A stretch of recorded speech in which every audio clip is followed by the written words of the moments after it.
And we're live. Check it. Yeah. What's happening, folks? Happy Wednesday. Good to see ya. Hump day. Hump day. Glad to have you guys on board. Happy Wednesday. Man, you feeling better now that this weather's getting nice? Dude, it's about time, bro. About time. About time. Whole fucking winter bullshit. Cold Chicago winter. Now we're upon springtime now. Finally. I just found out a cool thing the other day that there's about over 1 million birds that are about to migrate through Chicago and then head up to Canada. They said like 230 different species, but it's a really nasty thing because they all run into the buildings in Chicago skyline. Really? Yeah, they say that all sucks. the new buildings are so shiny that they just get beamed. That's terrible. Yeah, so they're warning everybody, for all of our feathered friends out there. They say close your blinds, keep your lights off at night. That way they can see and they won't run into you. Save the birds. Save the birds. Right here from Hawkwinds. Welcome to the show, you guys. This is Hawkwinds Radio Picture Show, where we'll come to you live every Wednesday night right here at the beautiful Q4 radio station. As always, my name is Jack Dwyer. And I'm Jay Smooth. Now, for those of you guys just joining us for the very, very first time, welcome aboard. Welcome to Hawkwinds. If you guys enjoy the show, please hit subscribe. Please share it with a friend. Check out some of our other episodes as well. We have a ton of episodes from musicians to actors to filmmakers to puppeteers. We have a lot of artists on board, artists of all mediums. So if you like art, if you like Chicago art, definitely check out our channel. We have a lot of really cool stuff. And check us out on all social media platforms. Oh, yeah. So Jay Smooth, what's up with you, brother? What's new with you? Oh, not much, man. Just same old. But I know you have an exciting weekend happening. I do. It's my baby brother's birthday, or not his birthday. His birthday was last month. It's my baby brother's wedding. So Neil and Sam, shit. Congratulations. Congrats. We're so excited. Whoop, whoop. Oh, yeah. Yeah, I'm excited. I was telling you earlier, I feel like such a schmuck for going into Men's Warehouse all the time and like renting suits, because I've had to rent so many for friends' weddings just in the past year or two that I could have probably bought fucking 3 suits already had I just bought the suit instead of renting it all the time. Yeah. But they say they're going to guarantee you're going to like the way you look. They guarantee it, but I don't Did you know. like the way you looked? I loved it. I loved the way I looked. How often do you wear a suit? Oh, as much as I can. Do you see this right here? My big thing is I'm a big thrifter. I love thrift store jackets. Anything that screams like used car salesman from Ohio, I love it. If the original owner is now dead, I want it. It's vintage. It's cool. It's edgy. Oh, yeah. It's a little fun, you know? How about you, brother? You like suiting up? Every once in a while. I like to, I don't get too many chances to do it, but whenever I do get a chance, I try to go all out, Show up in style, baby. I currently don't own any suits yet, but I plan on it at some point. Brother, hit the thrift store. Why not? Go to a Men's Warehouse type deal. Say you're interested in getting a suit. They'll measure you and everything. They'll check up your inseam and down your throat and cut your balls. And now afterwards, just take that list and then just go to like the thrift shop. That's what I do. I'll find my suit size and then rummage through there. And that's where you go with the nifty shit. Pro tip, huh? Pro. Well, I don't know about pro tip. I don't know about pro. We'll see. Shit. But speaking of pros, today on the show, Just- we've got a pro wrestler. Oh, shit. That's right. Everybody, please welcome to the show the one, the only, Axel. Rico. What an introduction. Holy crap. I thought there was a snake or maybe a Slytherin house representative in his house. But yes, my name is Axel Rico. And Yes. I am a professional wrestler in the Chicagoland scene. And I'm a good guy and I'm a bad guy. I'm everything. I'm a little bit of a mixed bag. But welcome to the show and thank you. And before we get started, I got stuff for you guys. Oh. Merch. Big like fan stuff. of buttons and stickers. Hell yeah. Sweet. So I'm a big fan, and I'm also a nerd. So like, it's me as a Power Ranger. Oh, yeah. Shit. Yeah. Oh, that's awesome. You want to All hold it up to the yours. camera? Oh sure. Yeah. hold it up right to the here. camera. Let's see. Boom. You can hold it up. Da da da Real da. close. Da da da da. There you Boom. go. Coming up, Sweet. and soon to be shirts as well. But I thought I'd give you guys just like something that you can keep on your desk, keep it at home. You could even button it onto that little suit that you got on there. I'm going to. I'm most certainly going to right now, sir. Yeah. Axel Rico, what a cool name. Is that your actual name, or how did you come up with the name Axel Rico? My name is Axel, and I am born and raised in the beautiful island of Puerto Rico.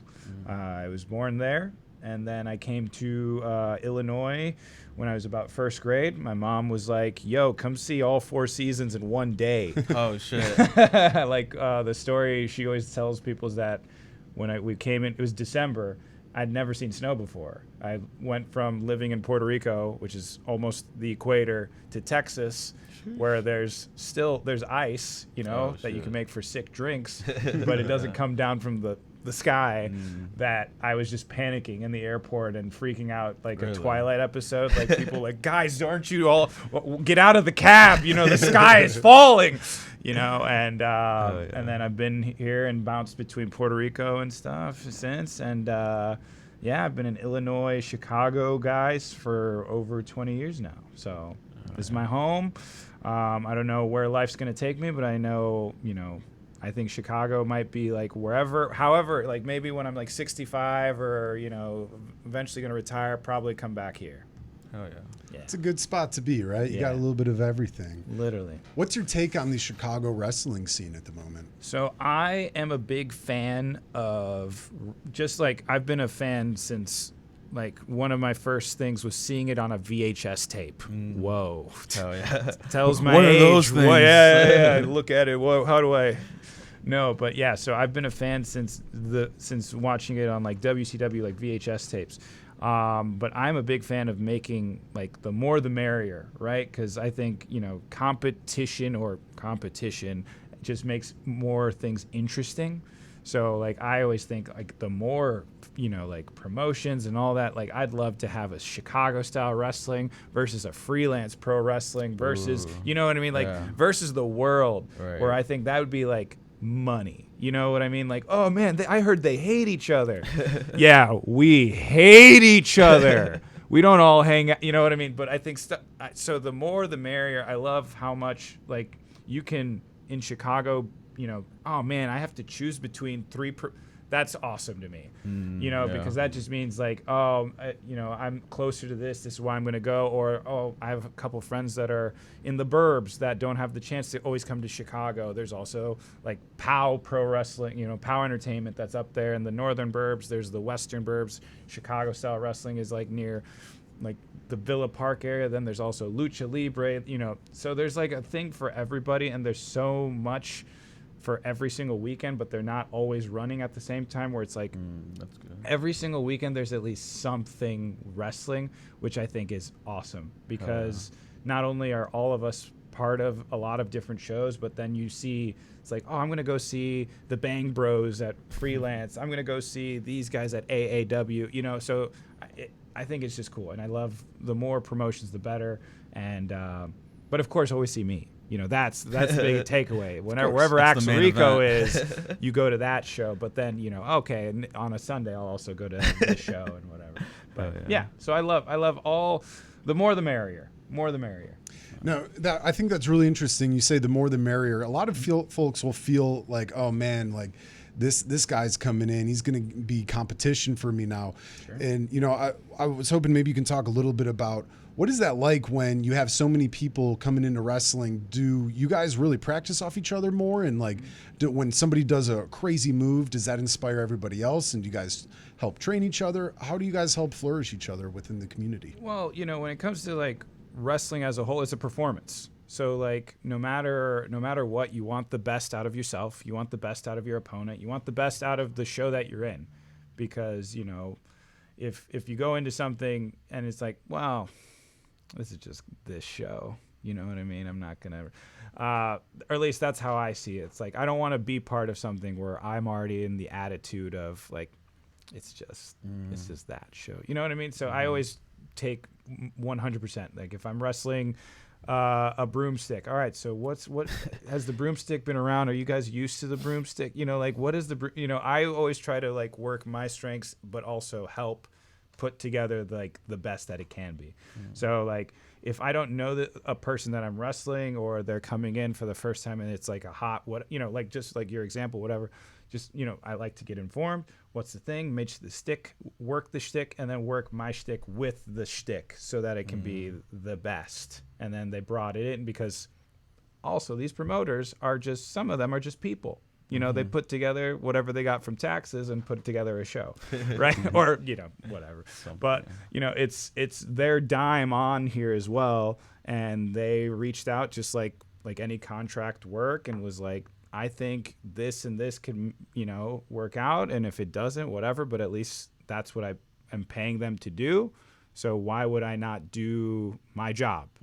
I hope that answers your question, but I always think it's just whatever's best. The second I'm there, I've clocked in. So I'm looking to do the best thing that I can. May it be, this show, we've had a bazillion luchadors. We've had a bazillion big men slapping each other. We need you to be the funny guy. I can do that. It's like, here we got all just Rey Mysterio, clean shaven baby faces. We need a piece of shit. Okay, I got you. It's like, here, everyone didn't show up. We need you to be athletic, and we need you to go 20 minutes. Got you. All those stories have been my reality. But it really just depends. I know there's like competition, and of course, the highs and lows of any industry when it comes to performance. Like you have the, why do bands go out? They have to write a new album and get back into the picture. That's just how I see it. There's the ebb and flows of everything. But someone booked me for a reason. I'm going to show up and give it my best. May it be somebody and. There's one of my best friend wrestlers named Eric Schultz. He is like a 4 a.m. Lawyer character who is amazing. You should look him up. And he says his finishing move is to look up at the lights. But why he gets brought back every single, even though he tells himself oh my God, I'm losing so much or whatever, but I keep being brought back, and he keeps being brought back for a reason. And I'm honored to say that I get booked almost every single weekend, or at least one show. I think I looked at my calendar. I've had 2 open weekends since the year started. Of some sort of varieties. Like, may it just be like a Sunday, sometimes a Thursday through Sunday, Saturday, Friday. But I looked at it and was like, looking back, that's something to be, tip off the cap, saying that at least I'm doing something right. And I've got a couple championship belts to prove it as well. Hell yeah. I hope that answered your question. Yeah. What kind of belts are you in possession of? So as of right now, there are 2, one is for a Lucha Libre company. So it's El Campeonato Mundial de Gali, which means the Gali World Champion. Best in the world. And then at One Fall Entertainment, I am their heavyweight champion. So that Gali is just originated from Villa Park. They've been around since about 2014, and I've been with them since 2019, and I am their top guy, and I beat, his name was Aramis. He goes by Hologram now, he goes whatever, and he's now in AEW, which is super cool. Great luchador, great athlete. And then a guy named Mecha Wolf, who right now works with AAA. He's done TNAs. He used to be called 450, just to fill you guys in.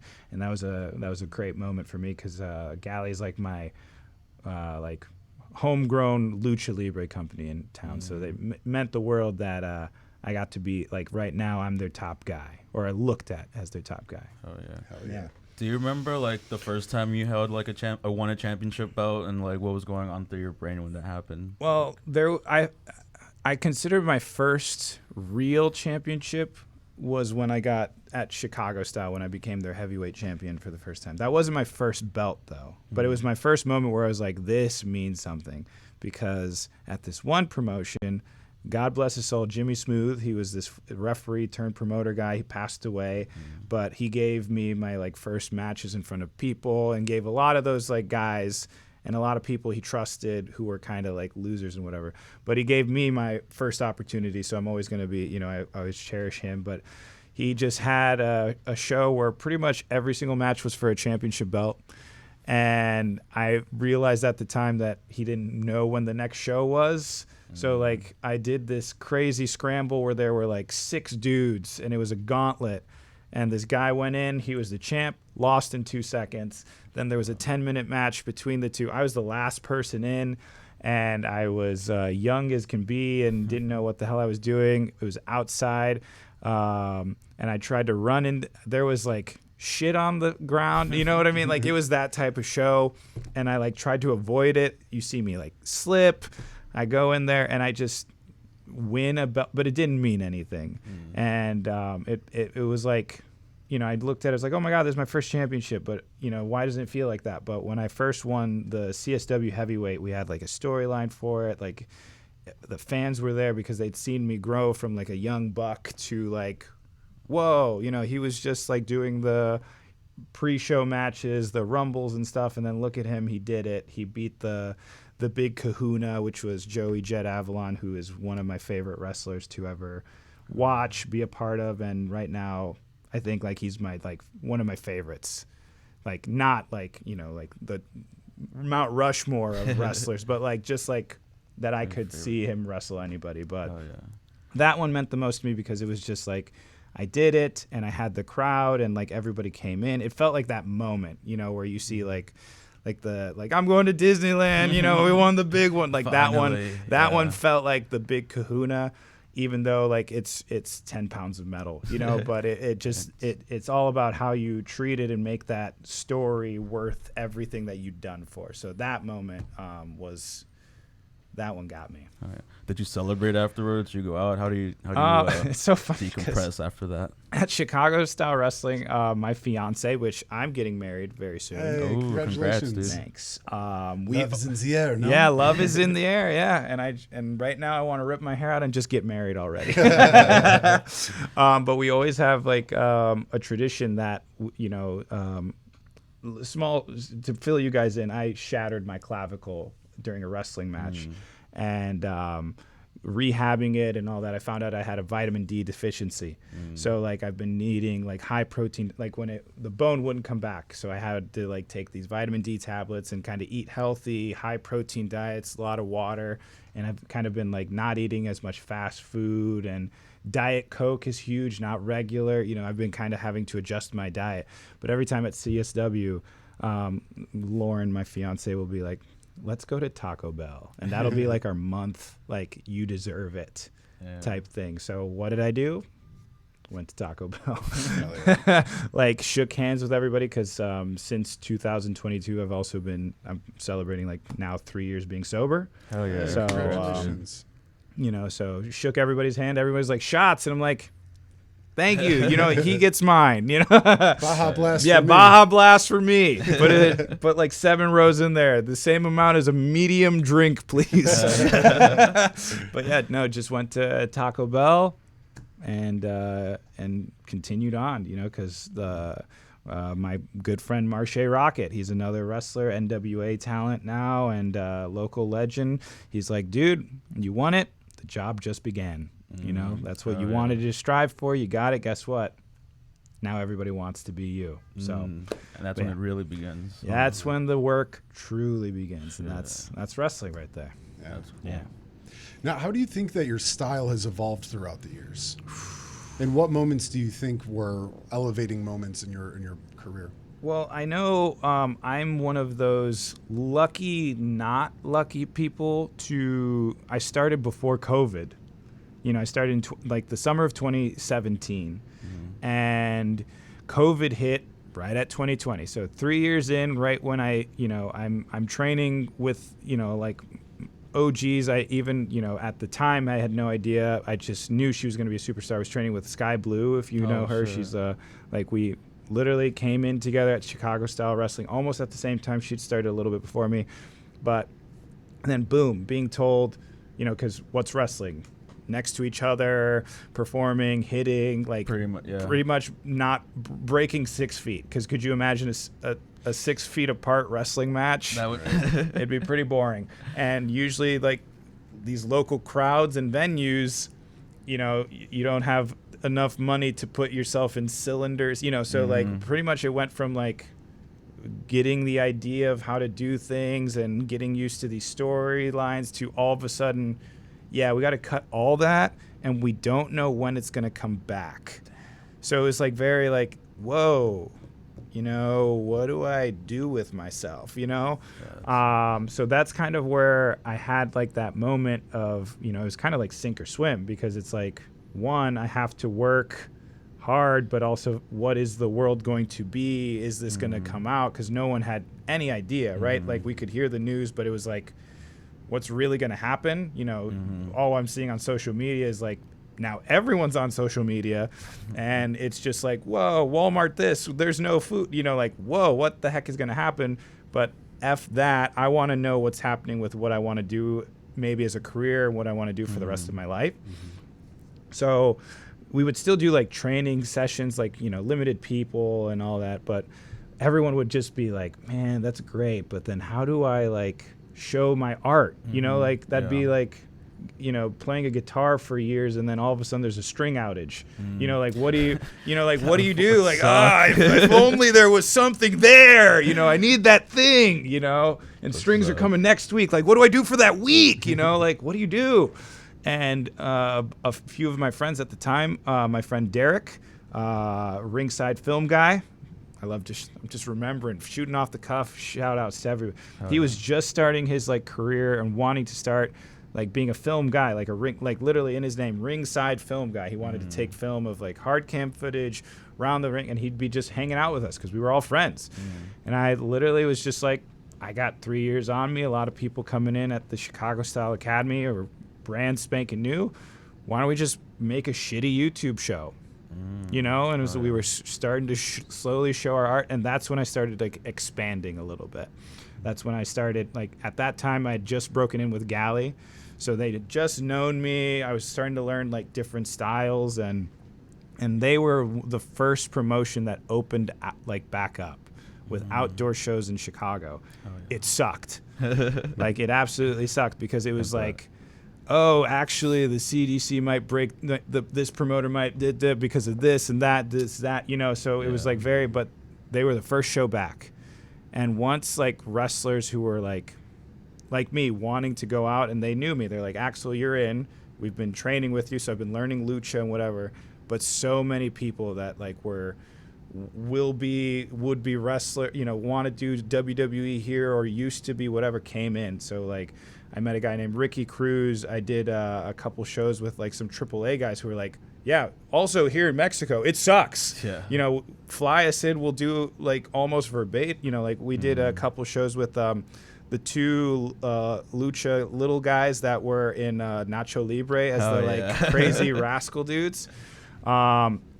So got to meet so many different people from that variety, expanding my brain and like picking theirs on like how to structure matches, how to learn lucha libre, how to do strong style, meeting people that have done like Noah in Japan and like picking their brains. Mil Muertes was a big fellow Puerto Rican guy who did Lucha Underground. And all those Lucha Underground guys were like coming in, like Audio Star, Dragon, and all these guys were just like wanting to just, you know, it's like, I need the strings. You know, it goes right back to the shit. So, and I was like running this show, you know, like it's a shitty YouTube show that would meet in like what looked like a, you know, like a poor man's basement with a shitty ring, and we were doing these characters, promotions. Like in that show, it debuted my father, Francisco Rico, who looks just like me, a little bit more of a tummy, and it's obviously real, and he looks verbatim just like me, but it's obviously not me. And we just were able to have fun with it and do things that we would never do in a show, and it kind of opened my mind to like, oh yeah, there's like people like characters, people like, you know, learning different styles, or at least knowing how to do different styles, because like lucha libre is intense. Like if a grown man at 180 pounds and his crotch is in your face, if you don't like do it right, not only are you going to hurt him, you're going to hurt yourself. So it was great to expand my knowledge of wrestling and picking the brains of like these people that have done this, that, the other. And it helped me once COVID was over and shows started, you know, slowly coming back. That poor TV, you know, that poor YouTube show slowly went away, and it became what is known now as my promotion of Proving Grounds. And then we go to conventions and we just literally play fun characters for like these anime conventions, and we kick each other's ass. That's so cool. I hope that answered your question. Yeah. Now, you were talking about the different styles of wrestling. Yes. For folks who are unfamiliar, tell us what's the big differences in lucha libre, strongman, and you were saying American style. So there are like general styles, like I would consider like the American style, like the very like aimed for WWE, where it's like a lot, you do all, but all of them have like a collar and elbow tie up. There's a lot of like, where Lucha Libre has a lot of more like athletics, like moving, like you think of like Rey Mysterio, where like he's flipping around somebody's neck 17 times. That's how like you think of like Lucha Libre, or like, and then American style, you think of just like, like Hulk Hogan, we're shoulder tackling each other, we're slapping each other in the face, we're like, and then you think the strong style is when you just like chop his chest, whoever breaks down the tree first wins. And that's just like a short, like a Wikipedia, but it all has so much to it. But it's just like understanding, like, to tell a story and to like put together that this is believable. That's like the biggest thing. Like, we're trying to make people bite, if you know what that means, like the form of like throwing the rod in there. It's like, come on, you want it, but because nowadays, like, you can look up anything on your phone, literally. And with AI now, you just be like, I'd like to see Rey Mysterio versus Grover from Sesame Street. That's sick, like. So it's like, when it's live and in color and right in front of you, you gotta like give it your all, and it's good to know all those styles. So it's like, well, I gave this guy a 737, like flippy dippy doo dah. He didn't like it, but this, like, when I chopped him in the chest, this crowd went crazy, so it's good to have that in the back and like kind of know what you're going through. And I think what is great, I always tell all my students that I train at Chicago Style Wrestling, it doesn't hurt to know improv. I in Chicago since about 2012, I've done like improv and improv comedy, like kind of like a Whose Line Is It Anyway style, or like and it has helped me tremendously. Not only with like interviews or like promos and all that, but it's just cool to just not, like if something goes wrong, could you imagine? It's like, like I've never had those moments. I try my hardest not to, because I hate that feeling of like a deer in headlights, where it's like, well, there's a car, I'm dead.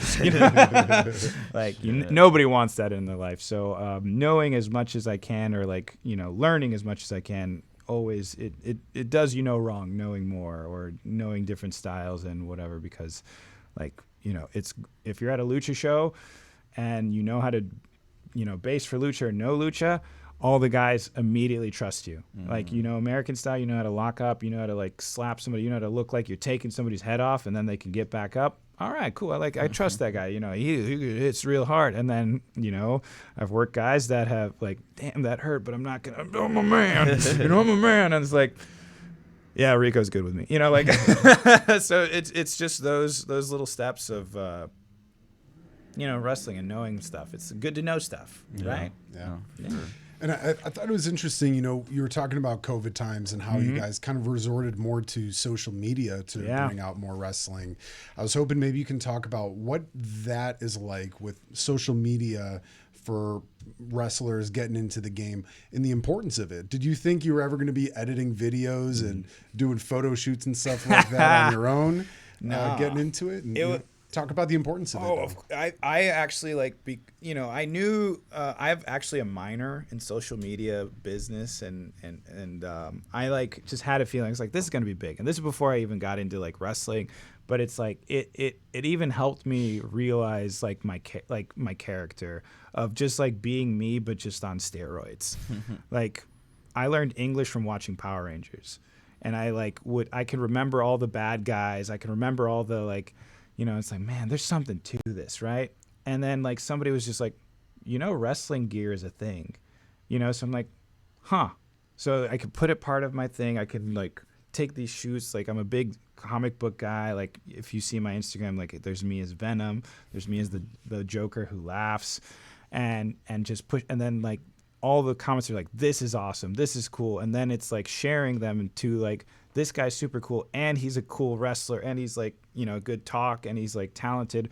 Also, actually, fuck that guy. Like all the things like for it is bringing them to what I'm trying to give out, which is just me being a cool nerd who also likes hitting other people and getting hit for a living.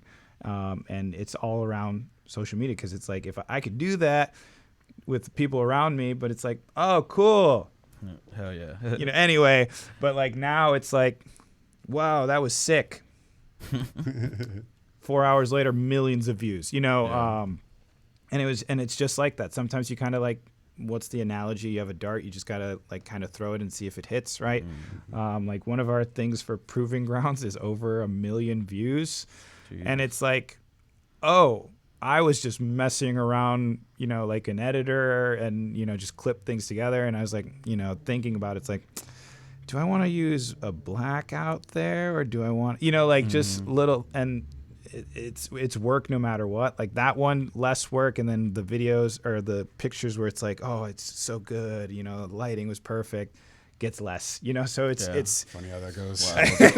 that's like the TED Talk. I'm like, whoa, that hit hard, dude. But it's just one of those things that it's so important, and it's become such like what communication is in general, that you kind of need it. But like need it, I do it in a sense like, you say the thing where it's like, I'm not gonna sell out, but like if you paid me a lot of money and you told me like, I'll do it, but I still want to like for until that time happens, I'm gonna be me. You know what I mean? Like having like that and putting myself as like, oh, you know what? This week I'll put the Red Ranger gear on Instagram, see how it goes, and you know what? If only 5 people like it, I'm one of them. But it's such a obviously, and of course reaching out to like promotions and like sending out things. It's like so important, because like I said, it's social media is now like our form of communication. Like I'm not sending letters to WWE. I don't think anybody is. I think they're pretty much like, they're gonna look at this and their interns probably be like, what is this? Like, and then I send them paper, and then what is this inside, a VHS tape? Like just like, do I is it a Rubik's Cube? I think I have to unlock it or something. But that's, I think, the world that we're living in, like in the sense of like music, like you got to put your shit out, like there's SoundCloud and all these things that have got people to stardom, and social media is kind of like that middle ground that's always been there, through like the apps that come and go, or you gain your from there. Instagram, Facebook, X, I keep on, I'm part of that scene where it's like that, it's Twitter, bro. It's like calling the Sears Tower the Willis Tower. It's like, bro, man, it's Twitter. It's Twitter. It's so important. And even just like, I'll just share people's stuff, and it's like, whoa, thank you for that. What does it do to me? All it took was literally right. It took so much work. It hurts to help. It hurts to help so much.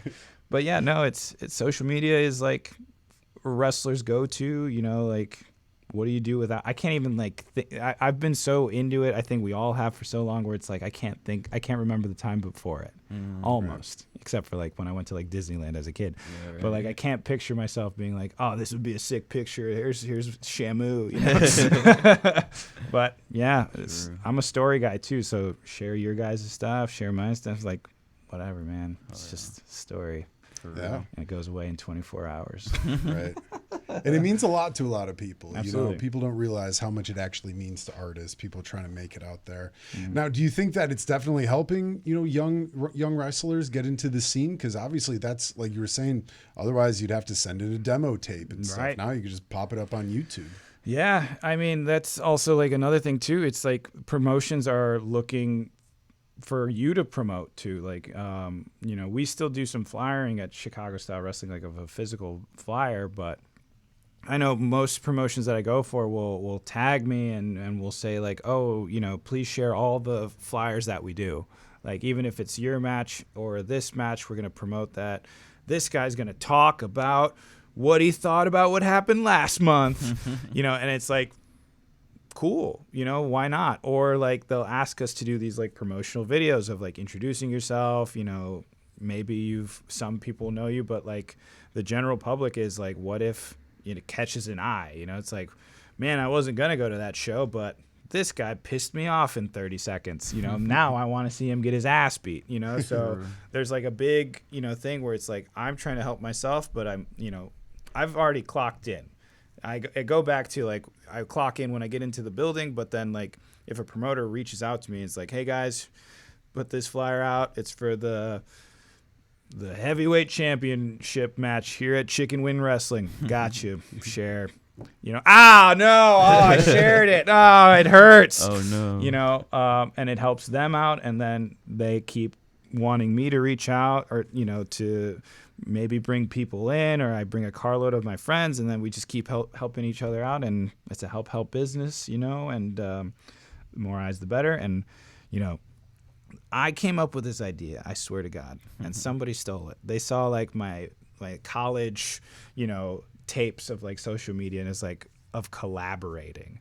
I was like, that is like such a good idea. I was like in like a not a graduate course, but like one of those like higher like to graduate like internships, and I was like, wouldn't it be great if like our communications department and our like ministry department did like a thing, and they were both titles on there, and they were like, that'll never work. No, you're dumb. And then now it's like the newest thing, because what does that do? It adds that person's group of everyone that they follow, and this person's group of everyone they follow mixed together. It's like, wait, I do love Jesus, but I also love communicate. Like, oh no. And I look back at it, it's like, that son of a bitch, somebody stole my idea. There's some nerd with a pencil in the back scribbling it down in a notebook. Like, it's never gonna work. It's never gonna work. Don't think of it anymore, idiot.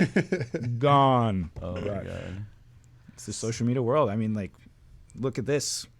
Gotta look pretty. We gotta do that. We gotta do that. Trust me, man. Lights, camera, action. Yeah. Lights, camera, action, man. It's all smoke and mirrors, right? Do you remember like the first match you ever saw like on TV that kind of inspired you to like, this is what I want to do for a living? Dude, now? I this is like the story I always tell. I've said this on so many podcasts, but I don't care saying it again, because it's like, it's my truth. It's my reality. In Puerto Rico, I was a wee lad, because my last name is Irlanda, which means Ireland in Spanish. So that's why I do I'm Irish. But my uncle knew a local wrestler, and his name was Kuka Man. Because cool, right? Yeah. But this man, like, we walk into his house, and it's just like VHS tapes. WCW, WWF, AWA. Like, this guy was a historian. He, like, first thing he pops in 1997, Halloween Havoc, Rey Mysterio, Eddie Guerrero. Jesus, nice. Classic. And, like, looking back at it now, I've done all the research. You could definitely tell, like, both these guys wanted to, like, show up, show out, show the world that this is, like, what they do. And, like, that is why I got into wrestling. Watching that, I'm like, this is the coolest thing ever. One, this guy has an amazing haircut, Eddie Guerrero. Hell yeah. Hands down. Also, he's ripped. Pretty cool. And he's a dick. I hate him, but I love that I hate him. Yeah. Boom. And then Rey Mysterio comes out. Looks like a Power Ranger. You know what I mean? And I'm already there like, whoa, human Power Ranger. Those are real. Like... And he can do crazy stuff, and he looks awesome, and this crowd is like loving it.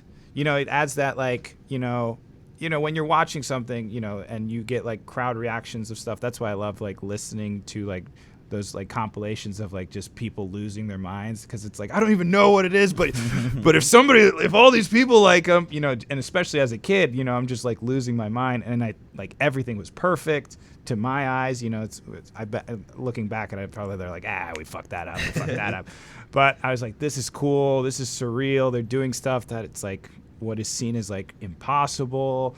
And I was like, man, that is the coolest thing ever. And then since then, I was like, what is that? And he was like, oh, that's wrestling. And then I went to local shows. I started watching like like early days, and then SmackDown started. Oh yeah. Old here, you know, getting my senior citizen cap on. But yeah, I saw the first ever episode of SmackDown. Jesus. But no, yeah, I fell in love with it, and like that was the one where it's like I don't know if it's real, but I think someday if somebody was to show me that like that it could be an option, I'd do it. And do you want me to tell you about that story? Yeah. Yeah. So before, you know, like after graduating college, I had no idea what I was doing with my life. Huh? Yeah. Anybody? Am I alone? Am I Like alone? What do you mean? I knew exactly what I wanted to do. What? But I would go to like nerdy anime conventions. I would dress up as like, you know, like I was a big fan of like Robin. I was a big fan of Full Metal Alchemist. Oh, yeah. I want to get like the Sin tattoo like on the back of the hand because of Oh, greed. yeah. You know, like I'm a nerd. And then one of my buddies introduced me to this guy named Ari Akuma. He's a local wrestler. I didn't know it at the time. And, you know, at the time, I didn't know what I was doing with my life. I was doing, like, a pretty good job, making, like, a stupid amount of money. I was living with my mom, so I had, like, no bills. So it was, like, not a lot. But if you don't have bills and you just keep getting a paycheck, I just had. So I was like, I'll try this thing called CrossFit because everybody's talking about it, you know, and it's, like, it kept me in good shape. And, like, he made a you know, mention. It's like, oh, you look like pretty athletic. Have you ever thought about wrestling? I was like, that's not real, right? You get picked from the heavens, or like some sort of goose picks you up. It's like, you're now WWE, you know, because at the time, like, I had no idea. I was like high school, whatever, and everybody's thinking like just normal job, whatever. So I'm not looking into like the indies of Chicago. Like the only reason I didn't like watch the couple shows in the indies in Puerto Rico is because my uncles, who at the time were like 20, were like, yay, we can drink beer and yell, you know. And I'm over here being like, that's so cool, ew, you know. But you know, in Puerto Rico it's different. All my family's in Puerto Rico. It was just like me, my mom, and my mom is like, I like to dance, I love listening to music, and I'm a teacher, so I go to bed at 8 o'clock. So she's not taking me to like, you know, live events or just like CSW, you know, whatever's going around. So I'm just like, well, I'm going to hang out with my friends and play Smash Bros. But then at this convention, he was like, do you want to do it? And like verbatim, I literally was like, shut up, that's not real. And he's like, oh, dude, trust me, you'll meet this guy, this local legend, Steve Boz, the B-O-Z. Met him, he gave me knee pads, and then like since that day, I think I've taken like a few weeks off here and there. And of course, when I broke my clavicle, you know, like that was like time off. But since about like August of 2017, I've been wrestling. Oh yeah. And it was because of that guy's, you know, being like, it's local, it's near like the Villa Park area. And at the time I was like in that area. It's like, whoa, that's like not too long of a drive. And it's pretty much the same amount of like, you know, money to like a monthly rate and whatever. And It's like, a lot cooler than CrossFit. it is a lot cooler than CrossFit. Like, don't get me wrong. I understand the hate because I get it, but like I did it and it like, I've never, like the first couple exercises, I've never sweat so much in my life. And I love, that's how I know I like feel something. Like this was a good exercise is like I sweat really hard. I was like, all right, we'll see where this goes. Way too expensive. But yes, and you know, hitting those ropes, it gains like muscles that you never used to, and of course taking bumps. Have you ever taken a bump? I took a punch from Steven Flo last time. Oh, okay. That's Just a, taking a, a wrestling punch. taking a couple other kind of bumps back in. Oh yeah. some say those are easier bumps Yeah, for than sure. wrestling bumps, and they last just as long. Pain. If I had to choose, yeah, I prefer the other kind. But Don't do drugs, kids. Don't do drugs. Don't do drugs. Don't do drugs unless you're in a safe environment with your friends that you trust. But no, yeah. So like it was like, and it works your brain, it works your body, and it pushes you to like want to be better. And you know, there's this thing called like a learning curve. You know, like whoa, who do I want? What do I want to do? How do I want to? And like just like throwing a ball, everybody, it's like you pick it up, put it in your hand, you go like that. But everyone does it completely different. Yeah. Like my drop kick is different than this guy's drop kick. So, and it's been good. It's been there ever since. And I've been doing it so long that they were like, you can run Tuesday trainings at the Chicago Style Wrestling That's Academy. cool. when the student becomes the teacher. Yes. If you had to, if there was like younger kids that wanted to get involved in like wrestling and stuff, what's some good advice that you would tell them on how to get started? So I always say go to a school. Don't do this yardy shit where it's like, whoa, let's try it on a trampoline, and like how those old disclaimers used to be. It's like, don't do this at home. It's like, okay, yeah, like do it, like, but don't like really do it. Like, oh, I push you, like do that. But like if you really want to do like professional wrestling, I would say find a school. Like I recommend going to like Chicago Style Wrestling or like any school. Like right now in Villa Park, Galley has like a training. And it's like you can learn lucha or you can learn American or whatever. They have connections with everybody, and same with CSW. But the thing is, it's hard. It's not easy. Like the first week, your body is not used to these reps and like, consistently hitting like a metal rope. Like, could you imagine like just, you guys have never done it. Could you imagine just hitting a metal rope, springing off of it and like think, oh, now I'm going to turn my body around and hit it again and hit it again and hit it again and hit it again. Like they're not. It's not marshmallow. Like like when you watch those Hulk Hogan days where it's like the ropes are just there for show, and he's literally having to like use his left and his right hand to be like boing. Like nowadays those suckers are tight. So you gotta hit. You gotta hit. You gotta hit. You gotta hit all of a sudden. Whoa, bam, or get punched and get kicked and punched and kicked and punched and kicked. It's not easy and it's not for everybody. But I always say, if you want to do it, I'm a firm believer. Don't live with what ifs. I've tried my hardest not to live with what ifs, because then I think, what if? Right? Yeah. See, it's right there. I don't have to explain it. It's right there. So commit that first week.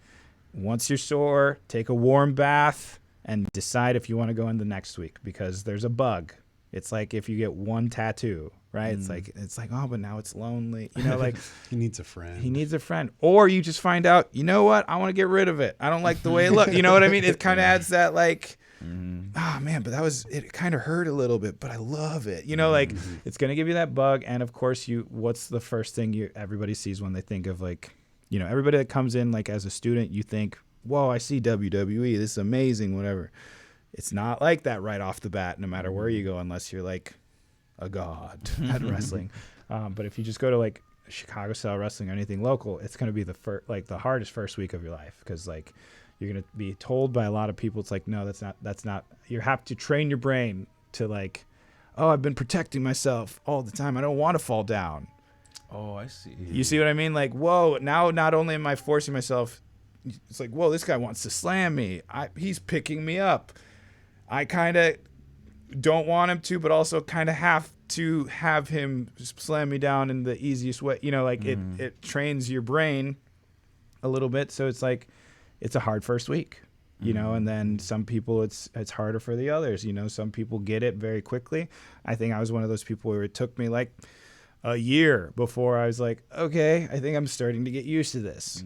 But I'm one of those people. Like I said, I don't live with what ifs. I my idols are wrestlers, and like the people I like is wrestling, and I used to do theater. So it's like, this is like the best of both worlds, where it's like storytelling, theater, I get to dress up, and I get to hit people. Like, so it's got its like pros, but it's also got its like cons. And, like I don't know if you can tell camera 1 or 2, but like this bad boy isn't straight because it got kicked real hard and broke sideways. My mom tells me after every call, make sure one of your friends kicks you in the other way so that it straightens out. That's funny. I've like had my left clavicle completely shattered into 6 pieces. They thought 4, and then when they cut me open, they found 6 pieces.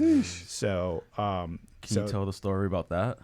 Sure, but let me tell my point. No, but yes, I would commit. When it comes to anybody wanting to try it, commit to it. And then if it's not for you, like we have a friend named Arnley, who is one of my favorite friends. He's like a digital video, like I don't know why he started training wrestling, because I was like, dude, you have a gift in like taking pictures and videos and stuff. He started, and he was like, man, maybe the wrestling part isn't for me. And then we start seeing his stuff where he's like, there's on my Instagram with me as like the Joker who laughs. We did a thing on a beach where it's like me as finally the galley champ, and I was like unlocking this like evil character. And I just made that up just based off what he cut together and made this like amazing video. And now he's filming at all the shows. He's doing this, he's doing that. There's multiple jobs in the wrestling world. You know, you think of an announcer, you think of referees, you think of like camera people, you think of backstage people. Like there's a lot of things that need one show to be put together very well. Like at Chicago Style Wrestling, we have a deal with IWTV, which is like a Netflix of like wrestling for like indies and stuff. And there's so much production. Like our guy Derek, who I was telling you about, now he edits our shows to be put onto IWTV. That's cool. And so like there's loads of work to it, but like you have to at least know like a little bit, you know, because like there's work to be put together. If you want something to be nice, like this doesn't take, you know, like your production. It doesn't take like, so we got a mic and a camera. Cool. Let's just make it. No, you put all the set together. You make sure the sound is right. You like there's so much to get to it. And then there's also like the characters and whatever. But like these characters don't get put together without our hard cam, without our director, without our, you know, the guy who gave us, you know, sometimes $20 or less to hit the shit out of each other for like 10 minutes. So there's so much to it. And there's not just like the taking the bumps, the locking up and the punching just to be a wrestler. Now, if someone's getting into it, right, what sort of workouts do you think would really help someone get into the wrestling biz? Is it a lot more cardio? Is it weightlifting? Is it calisthenics? Is it pratfalls? Or is it maybe just a mix of all of them? I don't think there is a wrong exercise, because like if you look at like the Black and Brave Academy, like Seth does like a CrossFit program, which like is like very intense cardio mixed in with like heavy lift. And that's pretty much like what wrestling is. Like sometimes you hit the ropes like a bazillion times, then you have to pick up a ginormous human being, slam them down. And sometimes what the heck? You know, then I have to pick them up again and then hit the ropes a bazillion times. But I always say, like, don't just do wrestling training outside of this, like cardio, super hard, hit chest pull days, you know, like everybody that says like, oh, I do yoga, I do cross, I was like, great, keep doing that, and also continue to do wrestling, because you can do like 20 minutes on any type of cardio machine, but there's no equivalent to like hitting the ropes and then taking a bump and then taking slams. There's no like prep unless you have a ring or you just, I trust this carpet, you know, like there's nothing like a training school or any type of ring. Like I haven't found anything. I don't know if there's like some weird like voodoo training or something or whatever, but it doesn't hurt. And, you know, I'm not a person to tell you like this won't work with this, because I've seen them all. And, you know, there's bodybuilders that have become wrestlers. There have been yoga instructors that have been wrestlers. There's been gymnasts who have become wrestlers. There's CrossFit athletes that have become wrestlers, you know? So I just recommend, like, if you're coming into it and it's your only span of, like, exercise, I'd get a $20 membership at Planet Fitness, you know, and just kind of do a bunch of things, like, you know, focus on a leg day, whatever, and just do, like, but I do like my own thing, you know, like after like my surgery, like I had to start taking fitness and, you know, eating very seriously. So I kind of got into the best shape of my life. So, but because of a horrific incident that happened, which is a perfect segue. There you go. But I hope that answers your question of just like, yeah, no, absolutely. because there's nothing like it unless like you just get hit a lot, and that's like a therapist thing that you should probably talk with your friends about. But yeah, it was actually just before July 4th of 2023. No. Yeah, I've been hit so many times in the head. It might have been 22, 23. I think it was like 22 turning into 23, or vice versa. Whatever. I've been hit on the head a whole lot. But it was just part of a wrestling show, and it was for maybe 12 people. Maybe. Like it was like front row, like on one side completely full, and then like a whole lot of empty seats. So I was wrestling a guy, and I was like, let's not go super crazy today. Like it's for the main event, but it's like, you know, we're already like 4 hours over time, you know. And we have so many angles in this. Like my fiance at the time was coming out with me as a manager, and she doesn't do wrestling. She does like stand up and theater in Chicago. So she kind of gets it. She's kind of like a performer of sense.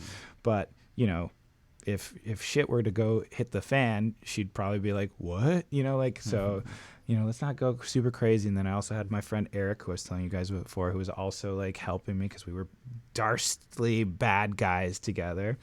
And, you know, we were talking out this match. He's like, I'll do this crazy move. And he's like, I'll do this crazy move. He's like, have you ever done that crazy move? And he's like, I've done it a couple times, but, you know, trust me, man. It's like, are you sure? Because, like I said, we can do something else. It's no problem. He's like, yeah, I got it. And don't know what happened. I got slammed on the ground or, like, you know, twisted over. And I didn't hear anything like you think, you know, when you think of, like athletes that have been like, oh, I heard a pop. I heard it. I was just like, and I kept wrestling. You know, I look back at it, it was shat, like to the point where it was almost coming out of my skin. And people were just like, oh, I think your clavicle just came out. It's like, okay, you know, what am I going to listen to? But when you're in the adrenaline, you know, you don't really know it. Finish the match. I didn't know it was like, so there's like when you're into the turnbuckle, I like to put my foot up to like kick somebody in the face, like get away from me. And I usually like to lift my whole body to like extend my foot. And I like did that, and I was like, I had strength in my right, but my left was just like giving me nothing. And I was like, whoa. So I kind of gave him like a Hoya. And I was like, whoa. And I told the referee, it's like, I think there is something wrong here.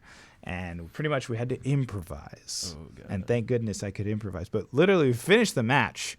I had my arm like this, raising this like championship belt that we had at the time. I went to the back, and I just knew something was wrong.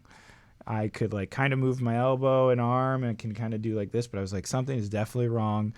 And they, I was at like this emergency care, you know, like late night until like 4 a.m. Didn't get the x-rays back, but the doctor came up. She's like, oh, you're Axel, right? Yeah, that's broken. And then turned around. Then just turned around. It's like, great. So I went to an orthopedic doctor, and we found out that it was shattered, not just broken. Like, you know, when you think of like a grenade, you know, it was like bone, grenade. And I was out for about 6 to 8 months. And that's when they're like, oh, and also on top of that, you have a vitamin D deficiency. You know what helps your bones grow? Vitamin D. You don't have any of it.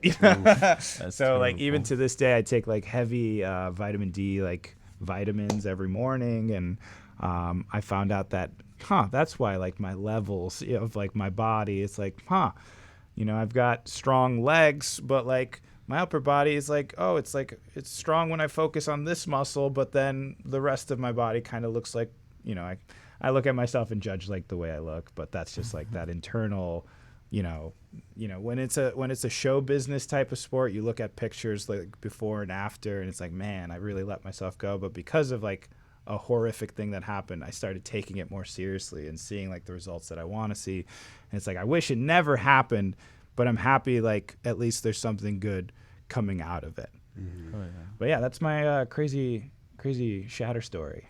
It's pretty wild, dude. Yeah.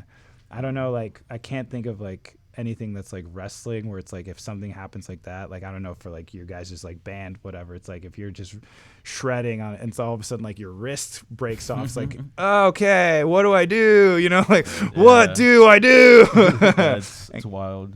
And like finishing a show, that's like the crazy part of it. But sometimes with like wrestling, there's just so much adrenaline happening where it's like this happened a few times. It finally is like this because like one guy just accidentally kicked me. He slipped on my beautiful luscious hair and just somehow just kicked me. And the only reason I knew it was broken is because it was gushing out blood. And I've had times where I've been headbutted for real, so it kind of like just kept on moving it.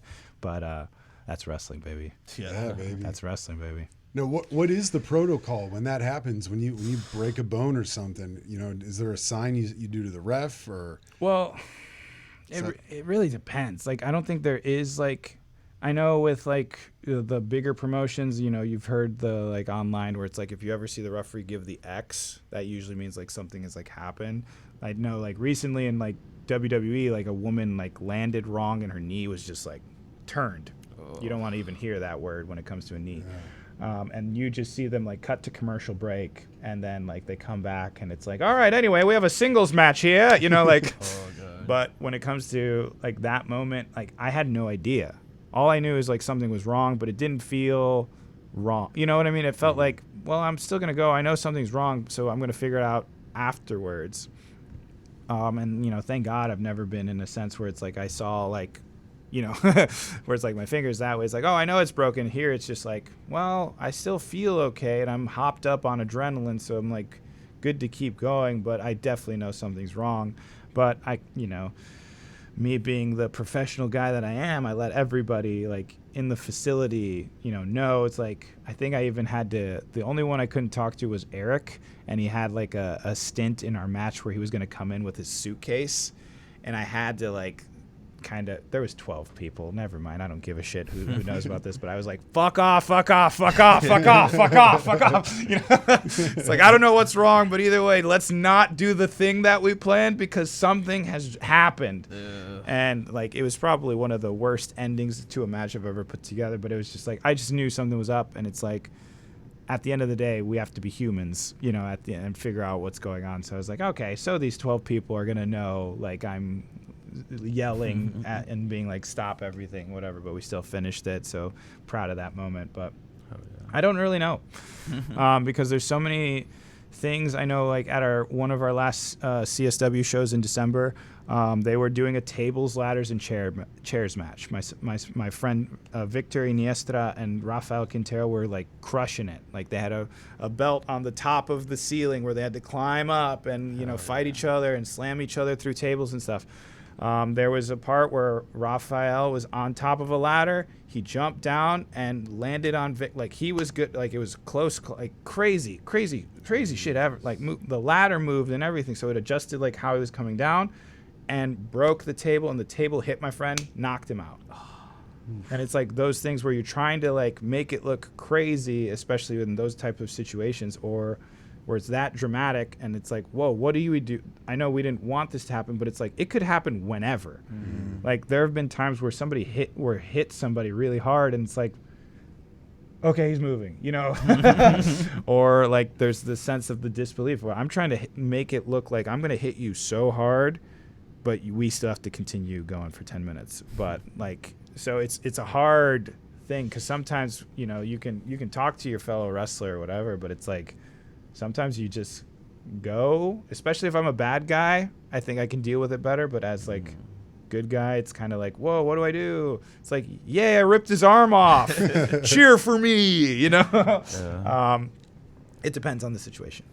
Now, would you rather play the face or the heel? Man, you can't ask that. It's a personality question. It's a good one. I have found...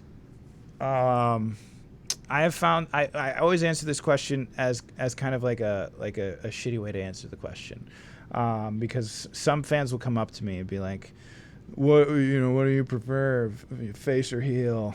I'm a smart guy, and I'll be like, well, actually, I'm just myself, but at this promotion they don't like me, and at this promotion they love me. So what's your problem? And because like everywhere I go, I'm Axel Rico. Like the second I'm in the building, or like, besides the social media being like clocked in, when I'm in the building, like I'm Axel Rico, like I'll see who I'm wrestling or whatever the situation, what the storyline is. Maybe that ticks me off and reminds me, like that guy, storyline, slept with my mom. I'm a little pissed off, right? You'd be too, right? Like if you put in this scenario where like for 6 months, I could have won the CSW Heavyweight Championship, but this guy keeps on finding a way to be like, oh, actually, if you zoom in at 3.4 seconds, he cheated. You know what I mean? And it's like, would you be pissed off? Would you be, like, That's how I answer the question. I'm Axel Rico everywhere I go, but the fans perceive, what I've done and what I've done with like what I've done at this promotion and this promotion. That's just me. If you don't like it, sorry, I already did it. I can't rewind life. Yeah. That's a you problem, fan. But that's Some how people that's, like rooting for the heel, though. You know what I mean? People like rooting for the I bad will guy. admit, I remember the first time I was a heel, and it kind of opened my world. It was like, this is crazy, because I'm just being me. And it really takes that moment, because like I remember when I first started, I was like, I'm going to be a good guy, and I was trying so hard to be like what others perceive as like a good guy, like, yeah. But what the fuck does that mean?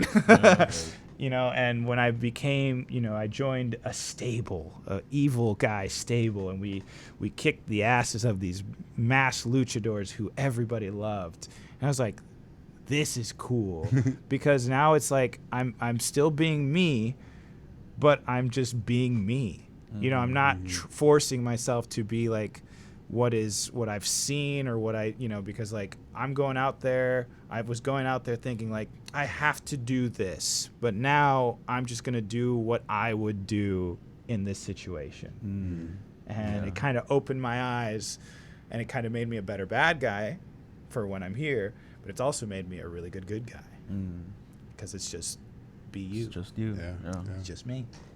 Now, walk us through that. You clock in, you arrive at the arena, you're getting in there. Yeah. How does Axel Rico become Axel Rico? Do you have a process? What's your mantra?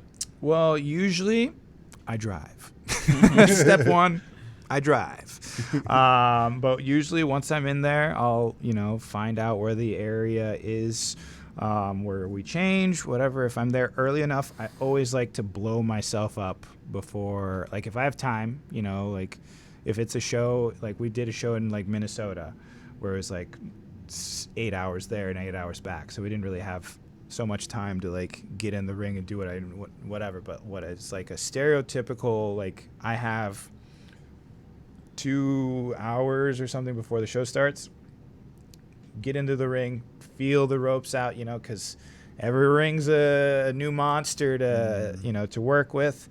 Hit the ropes, get like super, like blow myself up per se, like get super gassed, run, hit the ropes, breathe, sweat a little bit. Then, I'll probably like take a minute to just kind of relax, get myself a little bit hydrated.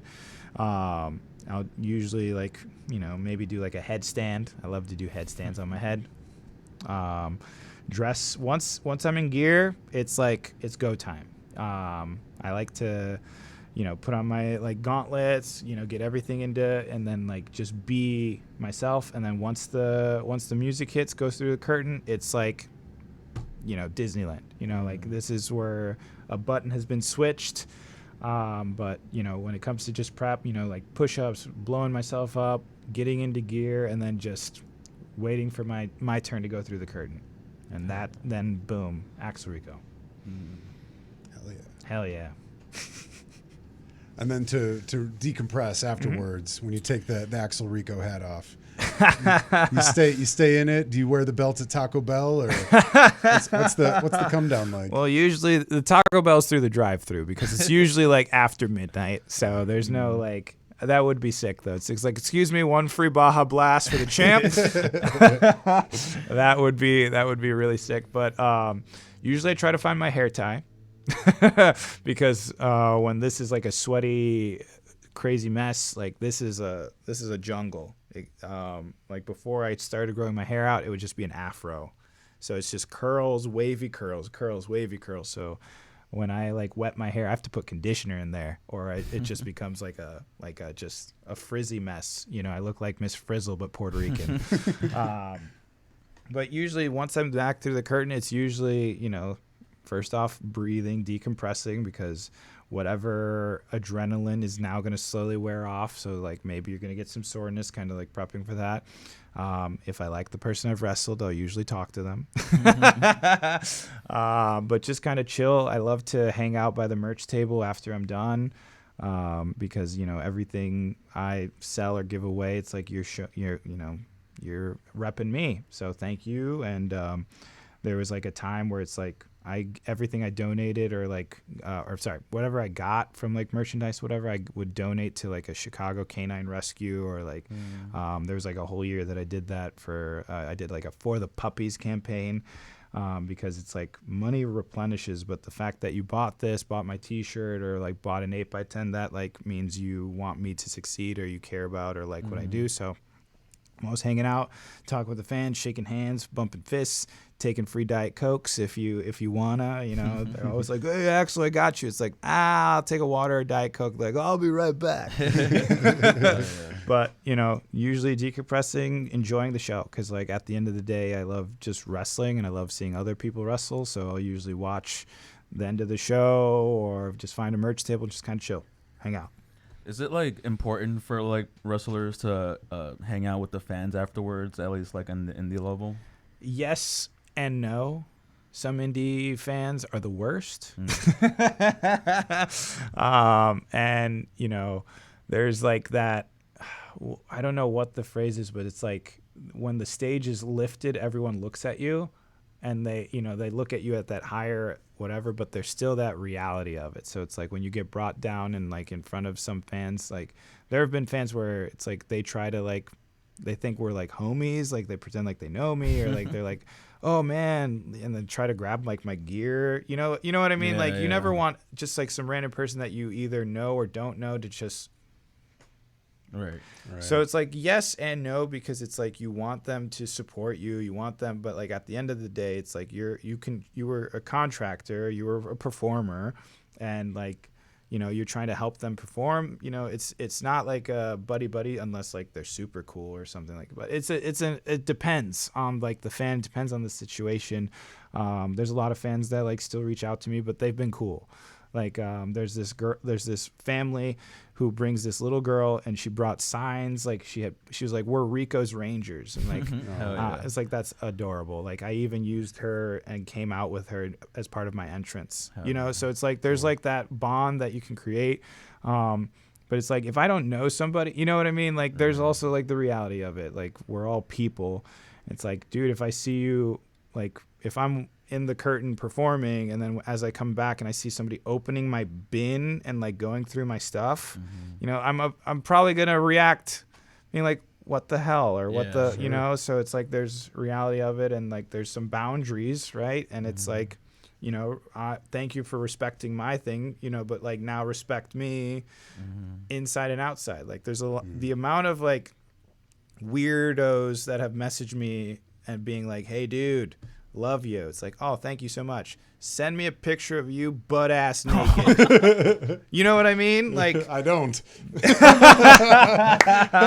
That's why like the from what I get, like I don't even know what like a female wrestler gets. Like I used to be friends with Sky Blue, and the stories that she would tell me is like buck wild. And like there have been people that's like, I see you on a monthly basis. I know what you've told me, you know, like, like, oh man, dude, like sometimes that is pretty wild to think about, right? Yeah. Like, could you imagine, you know, like, sometimes I've been like, hey, I want to tell like the guy that's like, I know he paid us $20 to be here, but it's like, I know what he did last summer, you know, like, it's like super weird because there's that, it's like you want them to be there because they're gonna make the show successful, whatever, but it's like, fans can be fans, and people are into different stuff, and people like think they can do different things. So it's like it's a weird fine line.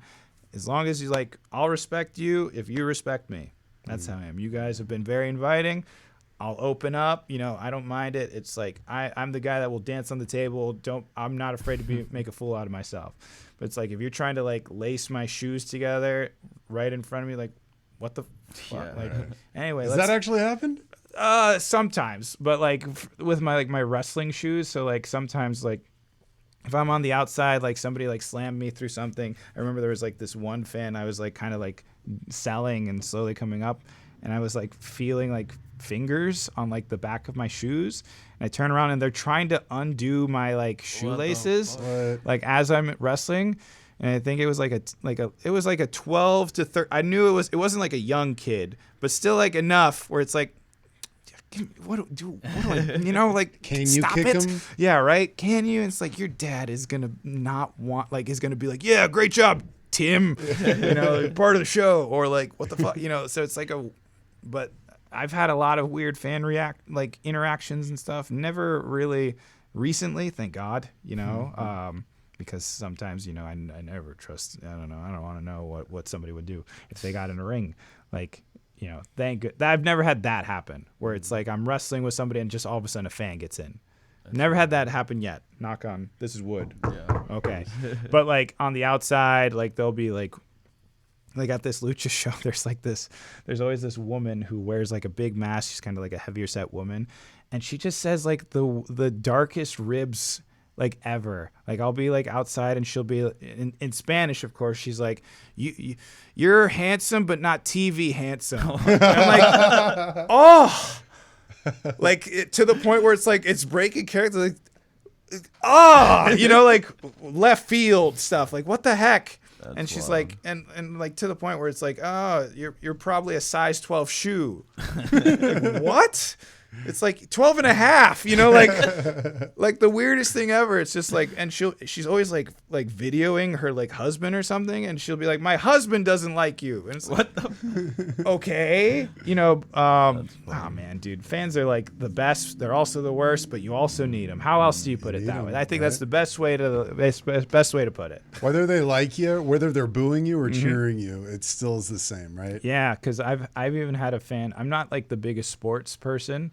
Like I used to play baseball and whatever, but I thought like my biggest fan thing was like nerdy stuff, like Power Rangers, Pokemon, whatever. And I would watch wrestling. Like, you know, if there was a FIFA Cup, you know, that's my WrestleMania, you know, like whatever. And a fan, you know, while I was running for the CSW Heavyweight Championship, once I won it, he bought me a personalized Axel Rico Cubs Puerto Rican jersey. Oh, wow. That's Like the cool. real kind. So it's not just like $10. Like it had the flag instead of like the Cubs logo, full thing where it's like I could go out onto the field, just give me a hat and the pants, you know, like it's a cool. legit uniform. And I was like, do I tell him I don't watch baseball? You know what I mean? Like, or do I like, oh, because literally he gave it to me. He's like, oh, darn it, I'm wearing green today.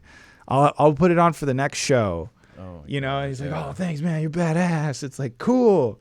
Does this mean I've chosen, you know, in Chicago? Like, you know, it's like you're either a north side or a south side. It's like, But yeah, no, there's some people that are the freaking best, and then there's like the ones that you tell stories about, and then there's the ones that you want nothing to do with, absolutely nothing to do with. Yeah. Now, earlier you were talking about strapping up the gauntlets on your arms, Oh, yeah. talking about your boots. Oh yeah. Tell us a little bit about your style. How did you come to get your style, and how did you come to get your wrestling gear? Well, so when it came to like my style per se, like, you know, I when I think of the Mount Rushmore, like I said, top two, Eddie Guerrero and Rey Mysterio. Like I have found that I'm not like the most like the flippy dippy doodah guy, you know. So it's like but I love, you know, like lucha libre. So like I will make these like people that can do it super, like make them look like $1 million. Like I know how to take a flip and a back flip and a side flip. You know, I can land and make it look like it killed me super well. So that's where I found my strengths. Where it's like if I'm doing a show which I've done with like Bandito, Vikingo, and you know, like it's like crap. I can do kind of, but it's not going to look good. But you know, this guy does like a tilt-to-whirl, DDT flip back on his head. I'm going to make that look like $1 million. That's part of my style, you know, because it's like we're dancing. You know what I mean? This guy's fighting this way. I'm fighting this way. So I like to lay in big ass strikes. I'm a striker. Like people say, when I slap somebody in the face, it sounds like a shotgun. So. And I've been known to have a good chop to the chest, to the back, clotheslines. And so that's like, if that's my style, that's my style. But I'm just Axel Rico. When it comes to gear, like ever since like I had that moment of just being me, and like after winning that championship of just like keep being you, I just started getting into super cool gear that I think is awesome. Because at the end of the day, like I'm putting it's me. Going out there.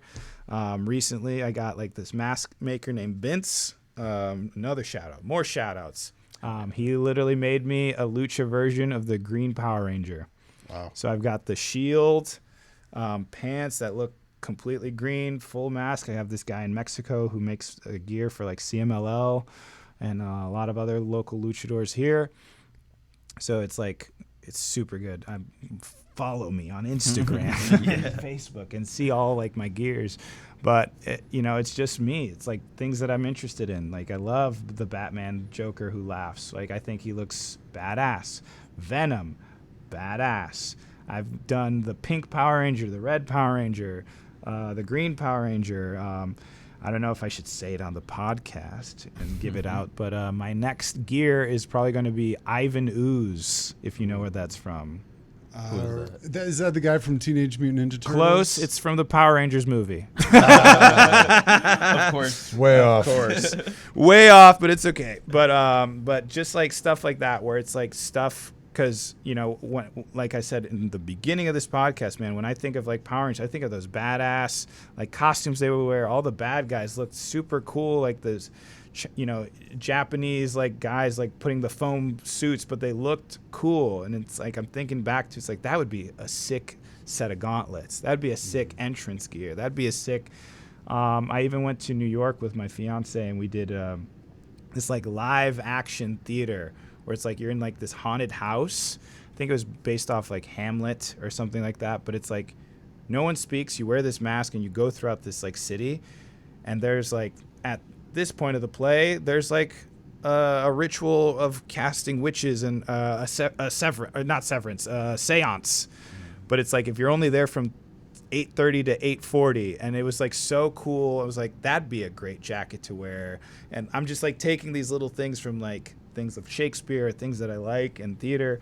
And one of my prized possession gears is one of my favorite matches is Brock Lesnar versus Eddie Guerrero when he finally won the belt. Hell yeah. So I have like almost verbatim on the ass it says Axel Rico. Eddie pants, the kick pads have that golden lacing, the gauntlets have that tape that he would use, and like when I had it in front of me and they laid it out, I almost like was in tears. I'm like, this is awesome and sick. So I don't wear that one a lot, but I did a Sub-Zero gear because I have a Mortal Kombat tattoo. I love Mortal Kombat. But yeah, it's just me.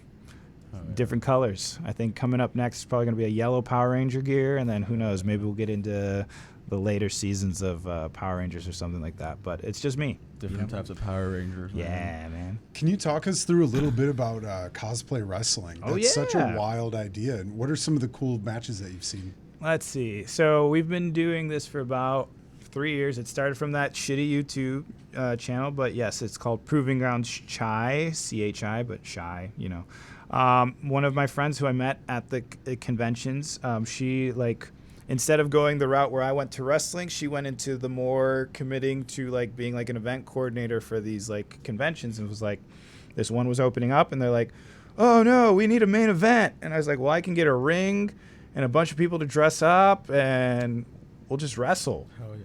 And when, the first one was like super, super cool, but, all these people were pitching me ideas like, oh, wouldn't it be funny if we see like Mario versus Bowser for real? It's like, yeah, but anyone can see that, so that was like my only takeaways. Like, one, we try to commit to these characters. Like, I usually dress up as Greed from Full Metal Alchemist. I have a friend, Hans Carden, who is like Wario, and he commits. He doesn't say anything except for wah.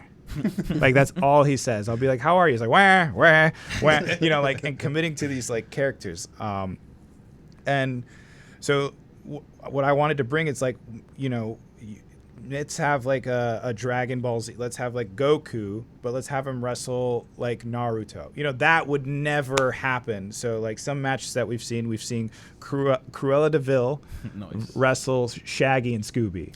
Love it. And she opened up with the promo being like, I'm looking for a new fur coat. You know what I mean? And it's like a fun, and it's just those little moments are the things that's like, I remember that.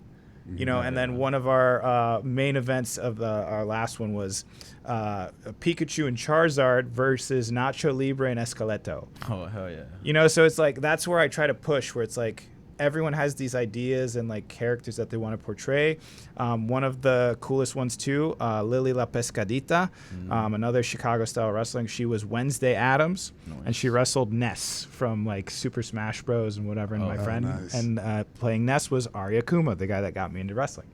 So it's just like that's what I just try to do at all these convention shows, and it's like it's super cool because it's a convention, especially those anime ones. Everyone there just bought a ticket for the whole weekend. So they're just like looking for stuff to do. So we always have packed crowds. If you look at Proving Ground stuff, there's like 400 people. Like that's awesome. I don't want to push like the thousands and thousands, but it's like these like convention centers are like packed with people. I know the first time we did the Minnesota show, they put us in this tiny room and it filled that place up to the point where like when people would react for something so hard, someone would accidentally elbow the light switch off and on. Oh, that's funny. That sucks. I'd be like, yeah, we're gonna kick ass. Like I'm raising yeah, stop, dude, get out of the corner. Like move over. It's like I can't. It's filled in here, and it's just always just fun. And we've been doing it for like. We'll be celebrating like almost 4 years now, and I want to do stuff in Illinois. I want to keep doing stuff. We've done stuff in Wisconsin, Minnesota, and it's just fun. It's just it's not serious at all. Like we have championship belts, but it's like we have a show every like 3 months. So it's like we've had Ash Ketchum be our champion, and actually to the point it wasn't even Ash. It was his plushie animal Charmander that was our heavyweight champion. And that's the clip that actually went viral, was my friend Ari playing Ness wrestling a plushie animal and getting his ass beat. So it's just like fun to see like people like Ari, like he's like, I could wrestle the shit out of that plushie, and he did. It's like having those moments of and treating those characters like my friend Hans being Wario. He's like wah wah wah, and he's like, okay, I think he's trying to tell me something, right?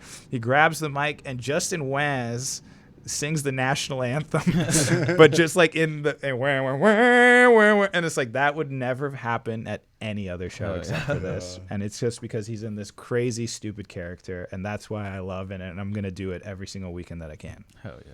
That's so fun, especially at those conventions too. Oh, that's yeah. like the right kind of crowd. Oh for yeah, like that. yeah. Like I have a friend named his name is Eldridge the Storyteller. He's a bald, short, ripped dude, and he plays Krillin, and he's like, I know there's going to be a Goku at every one of these. I'm going to find him. And at every show, he's be like, I did it. And it like adds to the, like, yeah, I've watched that anime. But it's really like two dudes that don't know each other. And one is like, that is the most overweight Goku I've ever seen in my life. It's like, that's not really Goku. You know that? But it's like, yes, he did it. And he didn't blow up. Oh my God.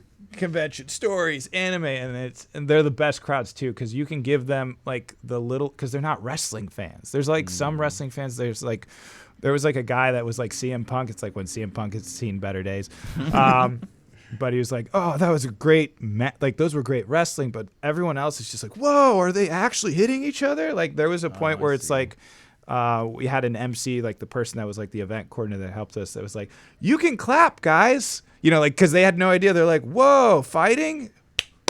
It's like, yeah, you can clap, you can scream, you can be like, F you, and people are bringing signs, and it's crazy. It's awesome. Oh, damn. That's so fun. Yeah. Now, on your special shout-outs here, it said Yes. you wanted to give a special shout-out to a certain man, Danny DeVito. Ooh, yes. That's just something I've like, when it comes to like filling out stuff, one of my first ever like outside of like high school and college thing, like there was like a questionnaire application for like this ultimate frisbee team, and it was like, what's your favorite athlete? Because it was like just a bunch of like Joe Bros, whatever.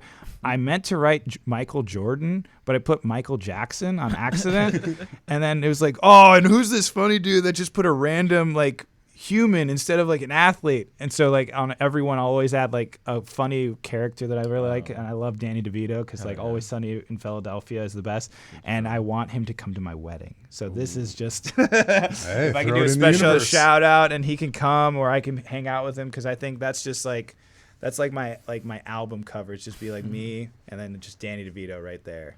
I think that'd be sick. And I'm an Arnold Schwarzenegger fan, so like when he did like Twins with like Arnold Schwarzenegger, I was like, this guy's cool. Axel Rico versus the Trash Man. That would be. How about it?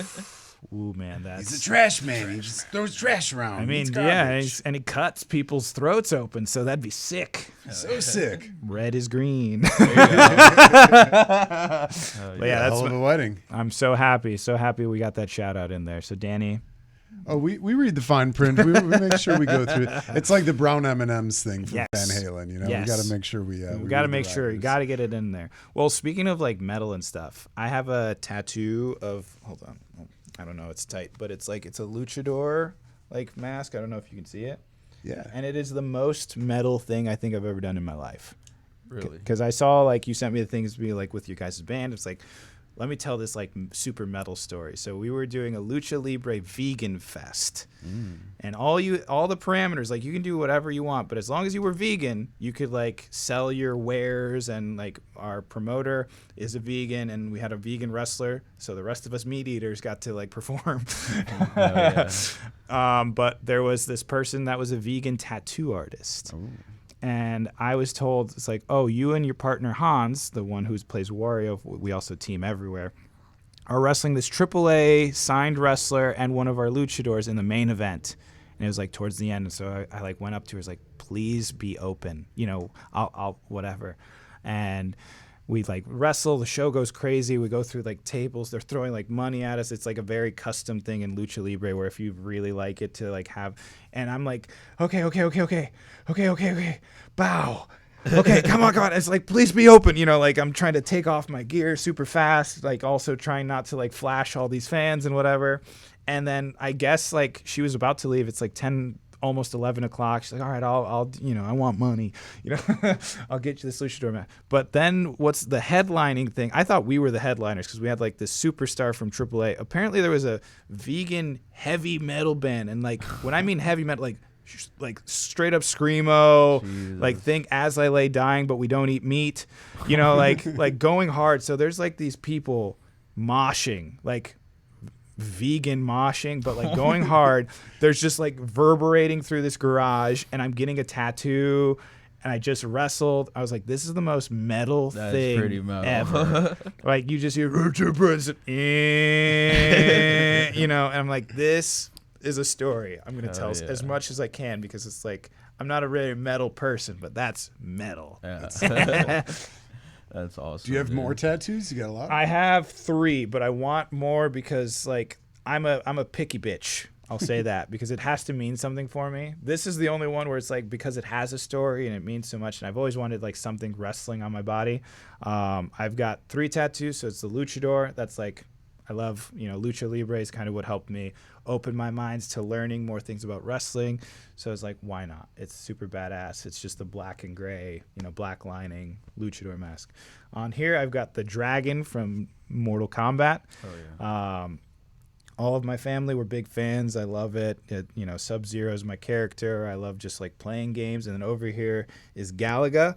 I have the Galaga ship, and it has 2 meanings. One, it's for my mom. She's not dead, but like, you know, I got it because she was a single parent, and we would always like every day that we had like moments together, we would try to beat each other's high score. Hell yeah. And it represents, you know, like when it's when you have one ship there at the bottom, it means you have 1 life. So it's like I'm here giving it my all until that, you know, that whatever little pixel hits me and I explode, and I'm gone from this earth. So it's like a little meaning to it. But I want more, but it's like I always have those things where it's like, I want something, but I want, you know, like I want it to be super special to me. And it's like I have so many interests. I think something with Power Rangers is going to be next because it's just me. Like I collect the toys, I collect the, you know, it's just part of me. But then I wear it so much, it's like, but it's got to be the best because like I could become a Power Ranger now.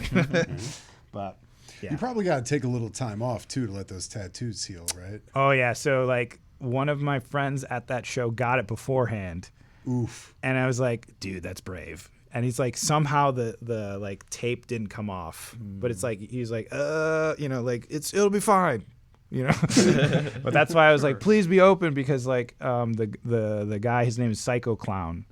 And when you think of a guy named Psycho Clown, like midway through the match, his character just takes out a whip and just starts beating the crap out of everybody. Oh, yeah. So like when I was like, man, I'm in the main event with a guy named Psycho Clown, maybe I shouldn't get my skin infected with also all these vegan things. But it's also in like, it was also in like near like Cicero, and it was just kind of like in a garage, and it's like the floor. So it's like, I didn't want it to get infected. Sure. I was like, this is probably going to be like a awesome, crazy match. Like he was throwing chairs. We were going, you know, we were slamming through tables. We were like picking each other up, high flies. Like, you know, we even got a Canadian destroyer in that match. You know, like there was so much. I was like, I can wait. You know, I'm going to think about tomorrow and tomorrow and tomorrow and tomorrow and tomorrow. But badass, and I still got a tattoo out of it. Hell yeah.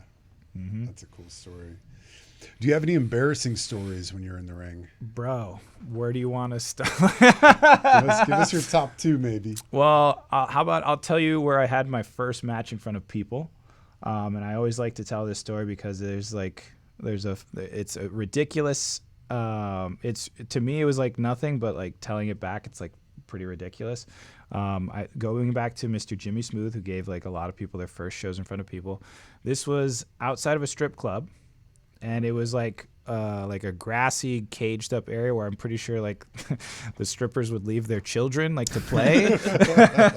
And they had like enough room to put like a 18 by 18 ring in there and like maybe 30 fans. So that was like my first wrestling, but I was like, this is my first match, and this is going to be crazy. And then you hear like, you know, shake that ass, hit that ass. And then I remember we were tearing down the ring, and like during the show, to like post back, there's like this fan that came up to me with her yearbook. It was like a 8-year-old, 9-year-old girl. I'm like, oh my God, you don't have friends. But of course I'm going to sign your yearbook. You know what I mean? Like, you know, go back to school. And we're tearing down this ring, lumber. You know what I mean? That's because that's the inside out of it. I don't know if you guys know this. A wrestling ring isn't foam. It's made out of wood, metal, you know, all these crazy things, you know? So we're tearing it down, and then all of a sudden I just hear like, where's Rico? You know, and I'm thinking like, oh, thanks, fan. And it's an angry stripper screaming my name. It's like, don't you touch my daughter again. And she's holding her back. It's like, oh, I'm okay. And then like Jimmy goes like, that's Candace, run.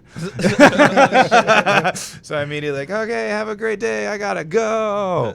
But dude, man, that's just like, that was my first experience into wrestling, and I'm still doing it. There's been ridiculous times. Actually, here in Chicago, around the August time every year, Galley does Taco Fest, where we do like, I think this year we have Friday, Saturday, Sunday of wrestling right there near the Wrigley Field area, but it's an outdoor show. Oh. And when you think Taco Fest in the Wrigley Field area, you think people eat tacos, right? But a lot of white people just like to drink booze. So we were doing like this, oh man, we finished with like 30 minutes. What do we want to do? And the booker, me, and all these, let's just do a battle royal. We'll just see who wins. We'll just go crazy, no rules. And a fan, like, I was like being the piece of garbage bad guy. I was being like the main bad guy of that show. And there was like these fans that was like, F you, screw you, you know, like, I was like, yeah, come on. They gave our main hero good guy a coconut with like, you know, they shave out the middle and whatever. And he just handed it, turned around, hit me with it. It was full. What? Oh, dude shit. Threw like, and it exploded. Like, I don't know why, because it was so like washed up with like the alcohol and whatever that it kind of made it just like a, you know, it just needed to just crack. I feel like, you know, Lion King, where he was like, you know, Simba. And it just exploded over my head. And like, I was like, that's the highest we're going to get of this. So I took it, boom, flew out of the ring. He won, you know? Stuff like that. I'm trying to think of it embarrassing. I've wrestled in like crazy towns. Like recently, I did a show in like Bufu nowhere, northern Illinois, to the point where it's you should just call it Wisconsin.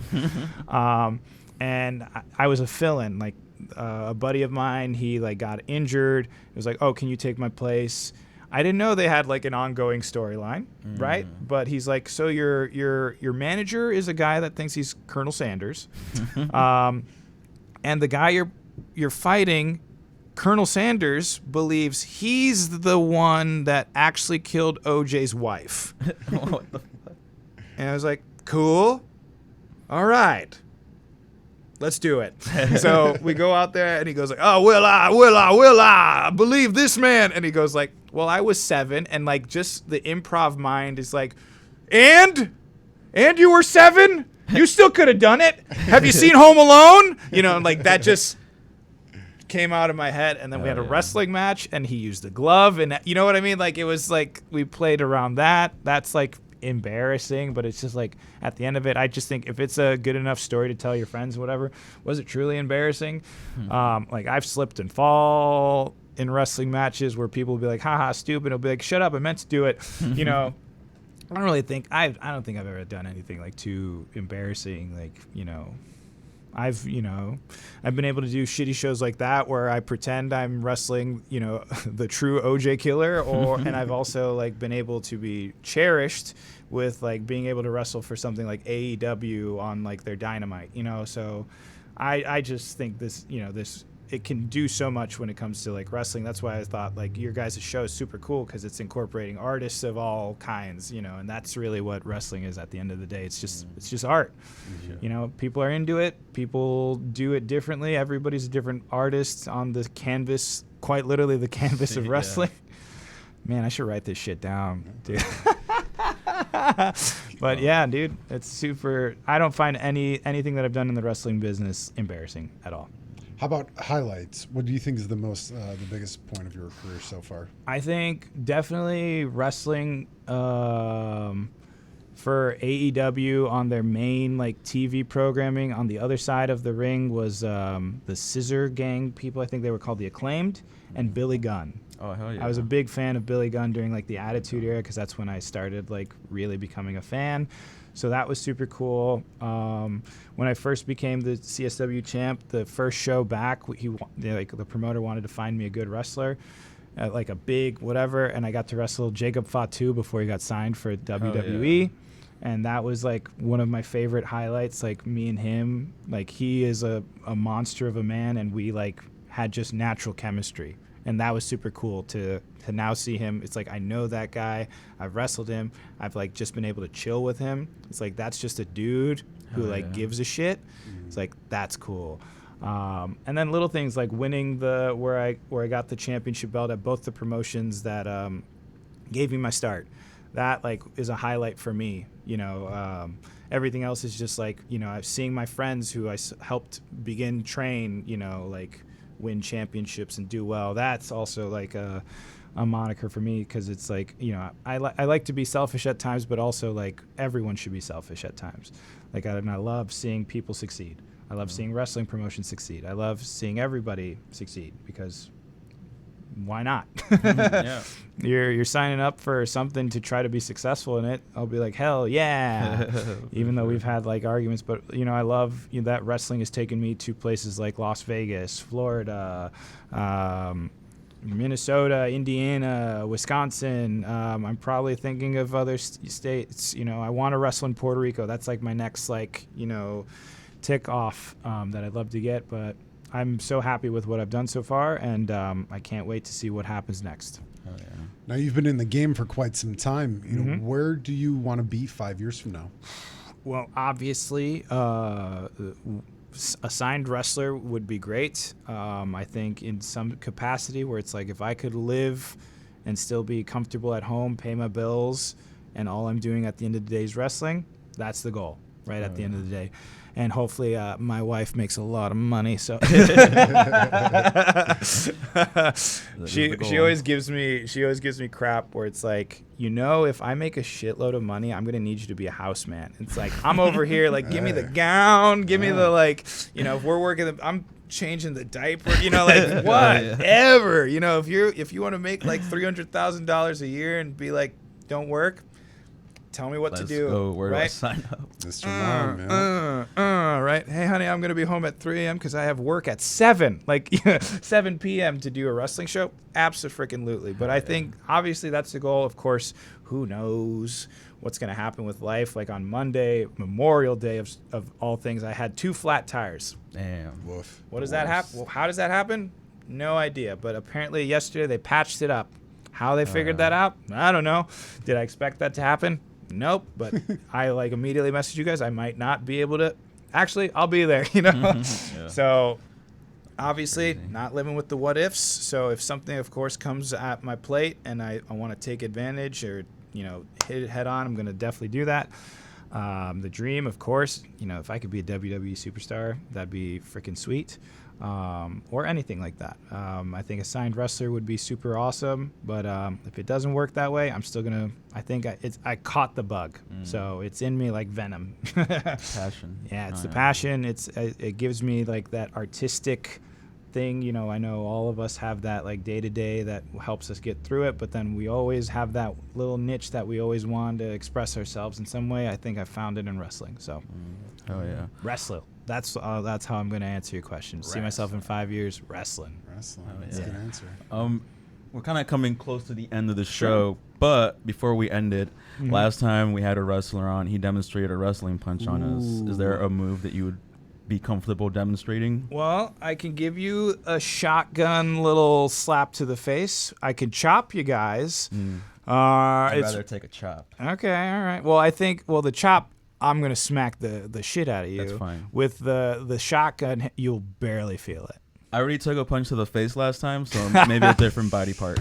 All right, we can chop. I'll chop you. Let's chop. But you might have to take off the swag. Just saying, you may have to take off the swag to get that. Yeah, It's the chop you going. gotta show the chesticles. All right, how are we gonna? Where are we doing this? Last time we stood right over here. Okay, you let us know if we're in frame because you can't not miss this. Yeah.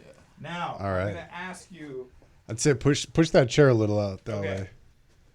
So, amigo, there are two types of chops. Okay. We have the Ric Flair over here across the chest, or I can give you my favorite, the Lucha chop, where I come all the way across and I go straight down with you. Okay. Which do you prefer? Can we get a chance from the audience? Yeah. Which one looks better? Leave us a comment down below. Let us know what you guys So want to right hear. here, I can go across this way. You tell me how that looks, or I can go over here, straight forward, slam. Yeah, let's give them all 4 of that. All 4? Yeah. All 4. I only listed 2, but I'll give it to you. All right, here we go. Ready? Prep yourself. Nice and big chest. Woo! Did I sell it correctly? See ya, Jay Smooth. Yeah. Do you want the other? Oh, yeah. Yeah, baby. Oh, yeah. Oh, yeah. Dog. All right. You took it like a champ. You want the other one? Let's do the other one. God damn. All right, brother. What a man. All right, breathe with it. Here we go. Woo! Ooh. Bravo. Oh, yeah. Very good. Well, you took Thank it you, like brother. a champ. Welcome. Jay Yeah. Smooth, how do you feel from that? Dream to be a wrestler too. Really? Well, Oof. you just took 2 big ass chops to the chest, brother. How do you feel? Now I know I can sign up for your wrestling. You survived the first 5 seconds. We'll see. I don't know.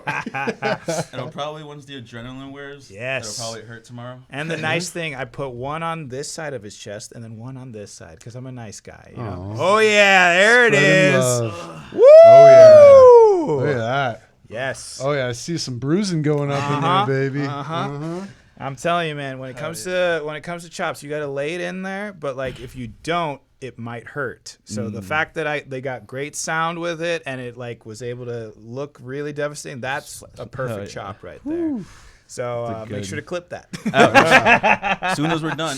Let us send us a photo of you shirtless later. Let's see if you got a nice little bruise there. I hope you got the sound because those were loud. Yeah, those we were got the some. sound. I don't know if it was yeah. the acoustics of the room, but those were. You got a good chop and chest, man. I'll got a put the guy. volume up. I think I saw the speakers peaking there. That was that was loud. Love it. Damn. Love it. That was sick. Thank you, man. Well, thank you for joining us, man. We got a little bit of time here left. Was there any other projects or anything else that you want to promote? Oh before yeah, we well, wrap up the show? of course, obviously, all the socials, Axel Rico. I think I'm against like an Ecuadorian singer named Axel Rico, but like lame. So follow me on all the socials. Of course, like if you're in wherever we promote Proving Grounds, or I'm a big fan, just like go to local indie wrestling. I'll be at a bunch of shows at Chicago Style Wrestling, Galley Lucha Libre. I got a list of them here if you want to read Oh, them off. sure. Yeah. Let's see. there. What the hell did I say? Oh, yeah. So this weekend, Crusher Fest, if you guys know a guy named Chris Jericho, he's going to... we've Who's heard that? of him. Yeah. And he's going to be doing his his showcase where he just does Kiss cover band songs. Oh, no way. And we're going to be from Saturday to Sunday doing wrestling because... wrestling, CSW's new season starts. Whoop, whoop. Galley Lucha Libre, me just being the champ. You know what I mean? Like, you just got to go. Yeah, Proving Grounds and whatever I have coming up. So, yeah, just follow me on the socials. I always promote all my wrestling shows. I'll promote, random videos of people that have made some awesome highlight clips. And, of course, just, be a fan of local wrestling because we're driving to get $20 for a show and trying to keep doing it and making maybe $60 a weekend. You know what I mean? So everything helps, and supporting us through social media or buying our stuff or taking some free swag, helping us. Who was that? Who's this? Is there a way for folks to get online and buy some of your merchandise too? I do have a Pro Wrestling Tees site where you can get some of my shirts, but a lot of the stuff that I'm getting more recent, I always have every sizes and stuff at the shows. So I would say there, but of course, Pro Wrestling Tees is a great website to find all the indie shirts and stuff. That's where I have a couple, but I've got always a couple, and I always have a nice story to tell right at the merch table. So, but yeah. Nice, brother. Cool. Well, thank you, man. We really wish you nothing but the best of luck. Of course. And, I think we definitely learned a lot today. Awesome. Happy to. And I hope all the guests did as well, all the folks tuning in. Are there any last messages you want to send out to the world before we wrap it up? Of course, like I said before, enjoy indie wrestling. Don't live with what ifs. Yeah. Perfect. I love that. It's a good way to end it on, I think. Sir. Well, folks, again, go on and check out Axel Rico. Check him out on social media. We're going to have all of his stuff down in the description below. Buy some merch, buy some stuff, share some of his videos. Yes. Let him know you're a fan. Yes. Just don't send any creepy videos. Not too many. Not too many. Some. Within reason. But again, Axel Rico, check out all the stuff down below. And at the end of every show, me and Jay always leave out with a good message. And I think it was just that. Just don't live your life with regrets. Yeah, absolutely. Do it now. I was quoting Shel Silverstein to you earlier about Shel Silverstein had a poem called Woulda, Coulda, Shoulda. And it goes, all the woulda, coulda, shouldas sitting in the sun talking about the things they woulda, coulda, shoulda done. But all those woulda, coulda, shouldas all ran and hid from one little did. So get out, do it, did it. Go do the thing. Make Shel Silverstein happy. He wrapped your childhood. But no, get out. Try something new. Don't live your life with regrets. You're definitely going to miss out on a lot of great opportunities. And better to say you did something and failed than never do it at all and say you never did it. 'Cause that fucking sucks. So go out. Do it. Live it. Woulda, shoulda, coulda. Be there. Nike. Sponsor us. Thank you guys for joining us here at Hawkwind's Radio Picture Show, where again we're coming to you live every Wednesday from Q4 Radio. If you guys like the show, again, please hit like, please hit subscribe. Check out some of our other videos as well. We have plenty of videos from past guests as well. Check it out. Share it with your friends. Share it with your grandma. Let us know where you're tuning in from. Leave us some comments. Share it with your wife. Share it with your girlfriend. But not at the same time. It's not the same time. Keep that separate. But thank you guys again for joining us. My name is Jack Dwyer. And I'm Jay Smooth. You guys have a wonderful week. We'll see you next week.